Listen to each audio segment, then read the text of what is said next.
இன்றும் திமுக கூட்டணிக்கு மாற்றாக ஒரு கூட்டணி தமிழ்நாட்டில் எதிர்கூட்டணி உருவாகவில்லை. அடுத்தடுத்து அமித்ஷா தமிழ்நாட்டுக்கு வருகிறார், கூட்டணியை உருவாக்க முயற்சிக்கிறார். அதிமுக மட்டுமே பாஜக வலையில் சிக்கி இருக்கிறது. வேறு எந்த கட்சியும் இன்னும் அதற்கு உடன்படவில்லை. ஆகவே எதிர்கட்சிகள் ஒருங்கிணைந்து ஒரு கூட்டணி வடிவத்தை கூட இன்னும் பெறவில்லை என்பதுதான் இந்த நிமிடம் வரையில் இருக்கிற யதார்த்தமான உண்மை. எனவே திமுக தலைமையிலான மதசார்பற்ற முற்போக்கு கூட்டணி மட்டுமே ஒரு கூட்டணியாகவும் இருக்கிறது, வலுவாகவும் இருக்கிறது, வெற்றி வாய்ப்பை பெற்றுள்ள ஒரு அணியாகவும் இயங்குகிறது.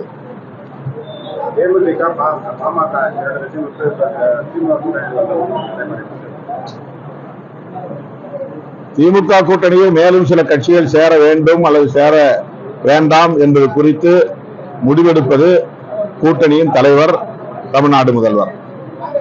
அவர்தான் முடிவு செய்வார்.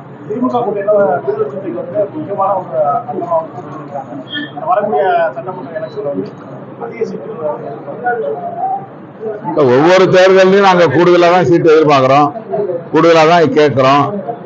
அந்தந்த காலச்சூழலுக்கு ஏற்ப கூட்டணி நலன்களையும் கருத்தில் கொண்டு எங்களுடைய பேச்சுவார்த்தை நடக்கும். கடைசியாக பேச்சுவார்த்தையில் முடிவு செய்வோம்.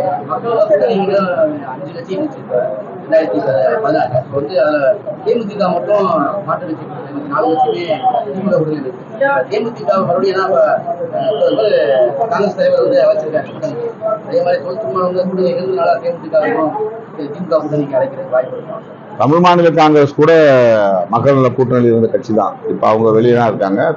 பாஜக அதிமுக கூட்டணியில தான் இருக்கிறாங்க. விடுதலை சிறுத்தைகள் கட்சி மதசார்பற்ற முற்போக்கு கூட்டணியில் ஒரு அங்கம். இதற்குள்ளே மக்கள் நல கூட்டணி என்கிற ஒரு அடையாளம் இல்லை. விடுதலை சிறுத்தைகள் கட்சியும் சரி,